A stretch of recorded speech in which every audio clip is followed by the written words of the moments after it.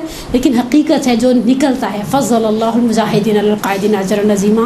پروردگار انشاءاللہ آپ کے آنے کو, بیٹھنے کو, پڑھنے کو, سننے کو قبول فرمائے, آپ کو دنیا اور آخرت کی بہترین نعمتوں سے مالا مال فرمائے, اور جناب زینب سلام اللہ علیہ کے صدقے میں ہم سب کو دنیا میں سید الشہداء کی زیارت اور آخرت میں ان کی شفاعت سے بہرامند فرمائے.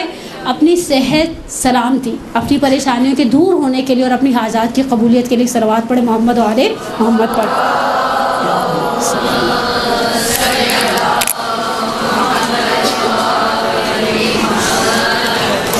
برحمتك يا أرحم الراحمين وصلى الله على محمد وآله الطاهرين.